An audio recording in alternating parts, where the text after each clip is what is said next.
Look, Starmer's done. It's over. It's over. He's not going to survive whatever happens. You know, if Burnham loses, Streeting or somebody else will get the 81 signatures over the course of this summer.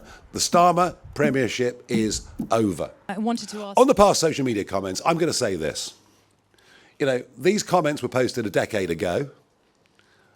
They've been taken wildly out of context, but they're the sort of comments that you won't necessarily get if you're an Oxford-educated career politician living in a nice postcode in London. But I tell you what, they're the kind of comments you'll hear in every pub in the country every evening, and we should be unapologetic that Rob is an ordinary bloke who's carved quite a career for himself, had the guts to set up a business, served as an army reservist, is a patriot, likes his rugby, likes the odd pint, and said a few laddish things on social media 10 years ago. Do you know what I'd say to that?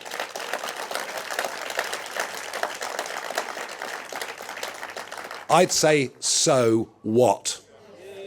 And what about all those politicians at local and national level in the north of England that covered up the grooming gang scandal at exactly the same time? Which of those is more serious? Hello there. I was going to ask this one right at the end, but it turns out I'm at the beginning. Well, there you go. We've got a lot of conflict, haven't we? There's the cut and thrust of politics and all that. But do you think that when all the dust has settled, you and Rob Kenyon would sit down and have a couple of beers with Andy Burnham, do you think? That's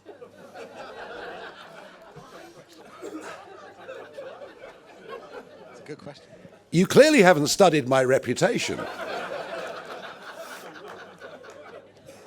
I'd have a beer with anybody.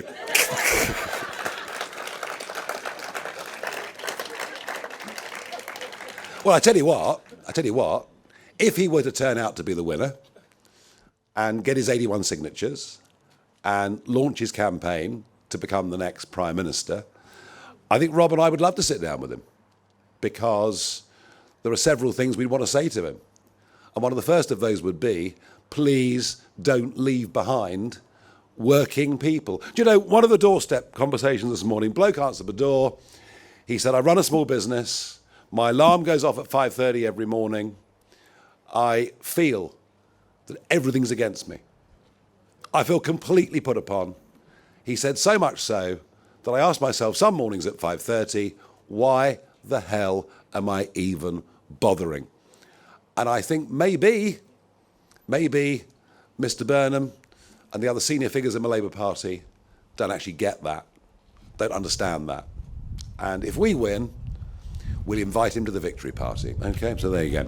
In the local elections, your campaign slogan was vote reform, get rid of Keir Starmer. Yeah. Is it not the case in this by-election that the quickest way to get rid of Keir Starmer would be for people to vote for Andy Burnham? Well, that's the argument Burnham will make, obviously.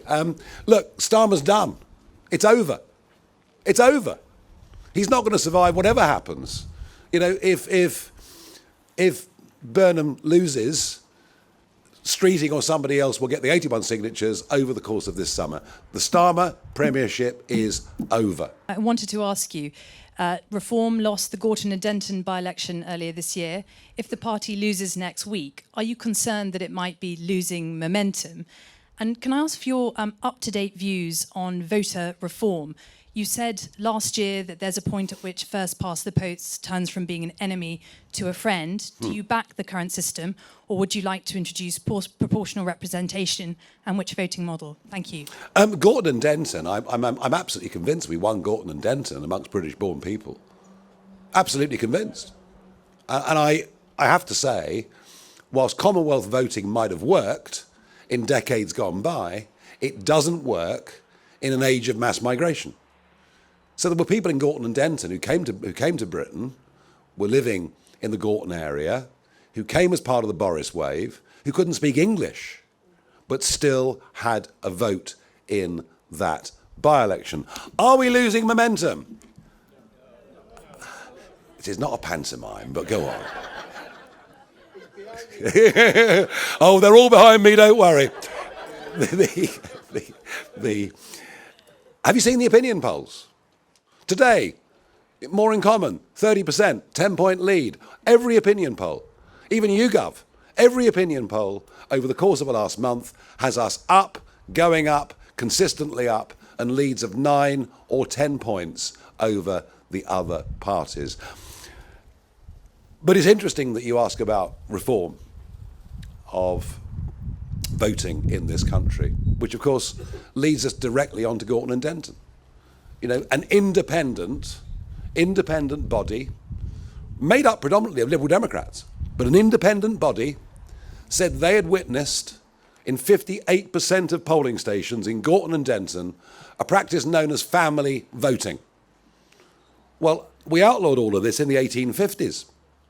That the privacy of the polling booth, you know, that was supposed to be a place of sanctity. Not that the women are dragged in, watched over whilst they vote, a photograph taken of the ballot paper, and that photograph then sent on. I mean, that was an abomination. An abomination. And what did Greater Manchester Police do? Nothing. Absolutely nothing.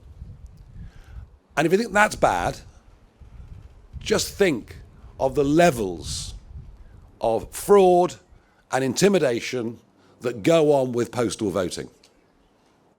And we've seen people go to prison consistently over the last 20 years, and no one does a thing. And I have consistently, Lucy, since 2015, said that our voting system is rotten in places.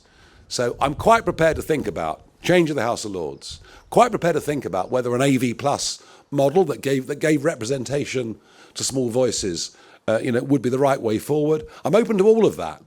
But first, we have to fix the integrity of our electoral system. And frankly, I think France gets this right. Now, you could argue the French don't get much right, but France gets this right. The family of the victim of the shocking attack in Belfast has said today, we have many migrants who make a deeply valuable contribution to our country. We do not want this terrible tragedy to divide people and fuel hostility. How are you reflecting on that in how you respond, particularly in light of the controversy around your response to the horrific Henry Novak case? And when it comes to Makerfield, Restore are doing well here, and it could really help, it could really hurt you. What's Rupert Lowe got that it's appealing to some people over you? Thank you very much. Elon Musk, thank you. I mean, most people here who say Restore, and by the way, it's not a very big percentage, most people here would not recognise a photograph of him. Right? This is stuff that pops up on their phones. That has been the problem with it. I do not believe for a moment it will last. And look, whatever the family said in Belfast, the fact is things kicked off in Belfast last night in a very, very big way. And things will continue to kick off. And I'm very open about the fact there were some very bad actors get involved in this stuff, but not the vast majority. The vast majority are fearful. The vast majority want action. They actually want something done to make their streets safer. And nothing is being proposed. It wasn't by the last government. It's not by this government. And I think the worry is over the course of the summer. And it seems there's not even a week that goes by now where we don't read of some horrific mass sexual assault or something like that that has been committed by somebody who just should not be in Britain. I think the fear is this stuff gets worse. Unless you give people hope, this stuff will get worse. And as for the controversy, so-called controversy over my comments, I don't think telling the truth is controversial. It shouldn't be. How can the Prime Minister say there's no two-tier policing? Just read the reports. Just read the instructions. Just look at what has happened downstream from the so-called Equality Act. And I've had so many emails from serving and former police officers telling me they're living in an atmosphere of fear.